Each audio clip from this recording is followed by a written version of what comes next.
Ce soir dans ton esprit, frustration, colère par rapport à cette prestation? Frustration et colère parce que nous, on n'a pas mérité chacun sur le terrain. Chacun sur le terrain, c'est pas mérité, tout simplement. C'est pas respecté. Et dès qu'on est sorti en deuxième mi-temps, on a oublié des choses super simples et c'est de jouer ensemble, tout simplement. Donc sans remonter, c'est la première fois que tu sens l'équipe lâcher, tout simplement, quoi, ce soir? C'est pas une question de la lâcher. Je pense qu'ils sont allés en deuxième mi-temps pour tout faire, mais sauf que en faisant ça, ils ont essayé de tout faire individuellement, pas ensemble. Ça va pas arranger, vous disiez qu'il manque de la confiance à cette équipe, ça va pas arranger ça? Tout à fait, je suis d'accord. Et en plus la pause se continue, il y a le petit Julien Blanc qui s'est blessé, c'est sérieux ou pas? Non, c'est un de trop grave, donc il a pris un coup sur le crotte, mais c'est une douleur.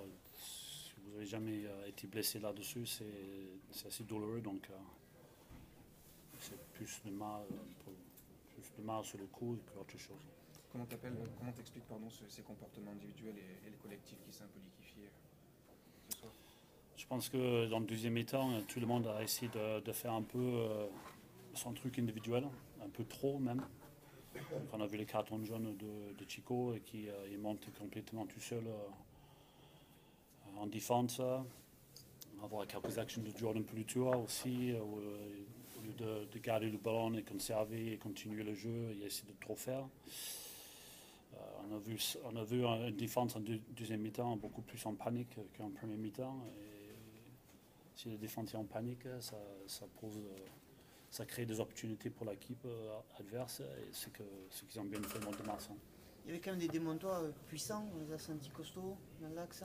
Ils ont bien profité de nos erreurs, tout simplement. Et, comme j'ai dit, si notre ligne défensive n'est pas bonne, contre une équipe avec les qualités comme Mont-de-Marsan, c'est compliqué. Donc, on a créé toutes ces opportunités pour eux tout seul. Du coup, ces comportements, tu penses que c'est quoi? C'est la résultante de ce manque de confiance, des 4 revers consécutifs passés à 5? Ça commence à... Comme j'ai dit, je pense que les intentions de jouer c'était positif, mais comme j'ai dit, ils ont oublié le collectif, tout simplement. Ça a été quoi ton discours à la fin du match auprès de tes joueurs? Qu'ils n'ont pas respecté les consignes, ils n'ont pas joué ensemble.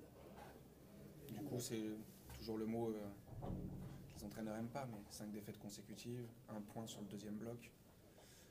La crise? On peut dire 5 matchs, 5 défaites, on n'est pas joyeux, ça c'est sûr. Comment se relever? Quelle solution? Il faut gagner, tout simplement. Ça va être aussi de garder le calme et la sérénité pendant une semaine de trêve? Bon, c'est ce qu'on va faire en tout cas. On a 5 jours où les joueurs ont besoin de se récupérer. Donc on va revenir jeudi prochain et on va utiliser ce temps-là pour justement se calmer un tout petit peu et de mieux analyser nos erreurs de ce soir et d'essayer de trouver des solutions pour les rectifier. Au-delà de toutes ces erreurs et ces comportements, Mani, on en parle depuis très longtemps, mais sans conquête n'existe pas dans le championnat. 6 pénalités en mêlée, 42% de réussite en touche, c'est trop faible. Ouais, et ça n'aide pas non plus. Ça n'aide pas non plus, mais 17 pénalités en total dans ces matchs. Mais comme j'ai dit, c'est pas la conquête qui me déçoit le plus ce soir, c'est le fait qu'ils n'ont pas trouvé la solution plus tôt dans les matchs, surtout en deuxième mi-temps. Ils n'ont pas cherché à chercher des solutions non plus. Donc, c'était erreur après erreur. Et